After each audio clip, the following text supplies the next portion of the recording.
If you grew up afraid of the dark, or of hallways that felt a little too long, or the vague sense that something was wrong, Troy. 2022 Skinamarink, directed by Kyle Ball, feels like less of something you watch and more like something you remember.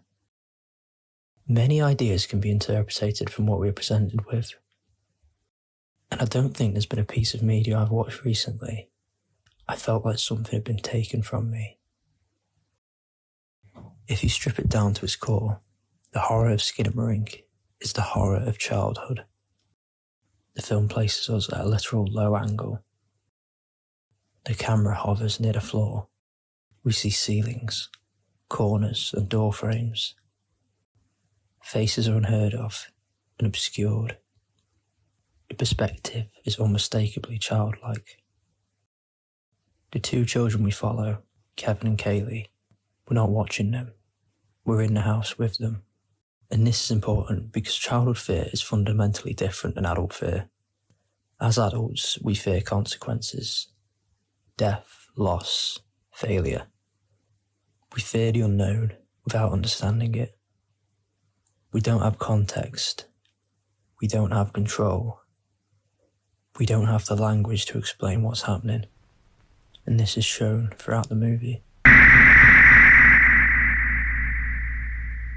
When the father disappears, when the mother becomes distant, disembodied, or something slightly worse, when doors and windows vanish, there's no explanation.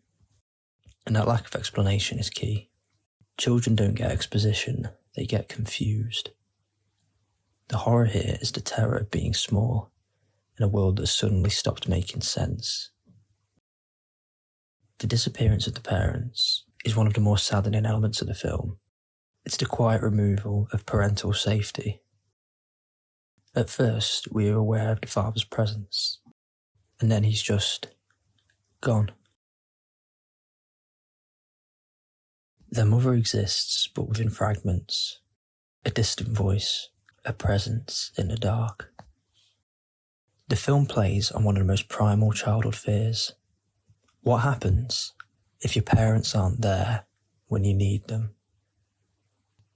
There is just something so unnerving on viewing two children, alone and frightened, and not knowing what to do. I got scared, I couldn't go. For children, their parents are their foundations. They are the reason that their world feels stable. When that foundation is ripped away, their literal reality collapses. The loss of parental figures isn't just a plot device, it's a psychological freefall. The house begins to behave differently, because the authority and stability that anchored it are now gone. And for a child, that means anything is possible. Anything is possible. One of the film's most controversial choices is extreme darkness, but it's also its most powerful weapon. We strain to see, and our eyes search the frame. Darkness isn't just the absence of light, it's presence without definition. Psychologically, darkness is uncanny because it suggests possibility. The human brain is wired to find patterns in shadows. We see faces there when there aren't none. Movement when there is stillness. The film exploits this by refusing clarity. Sometimes we think we see something at the end of a hallway, and sometimes we're not sure. That uncertainty forces us to participate. The horror becomes collaborative. Our imagination fills in what a grainy digital image withholds, and what we imagine is always worse. Darkness here represents the unknown without boundaries. It stretches forever. It erases walls. It hides intention. And it becomes a character. Skinamarink doesn't operate on traditional narrative logic.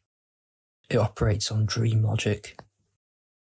Time is unclear, events repeat, voices echo. Think about how nightmares function. In a nightmare, you don't question why your door leads nowhere. You don't question why a parent feels wrong. You don't question why you can't escape. You just experience it. The film captures this perfectly. There's no rise in action in the conventional sense. Instead, there's an accumulation, a slow tightening, a sense that something is wrong but you can't articulate why. Nightmares distort scale. A hallway feels miles long, a whisper feels deafening, and a simple command feels absolute. When the unseen entity in the house speaks, it doesn't even yell. It doesn't need to. Authority in childhood is absolute. If something tells you to do something, and you're small enough, you might.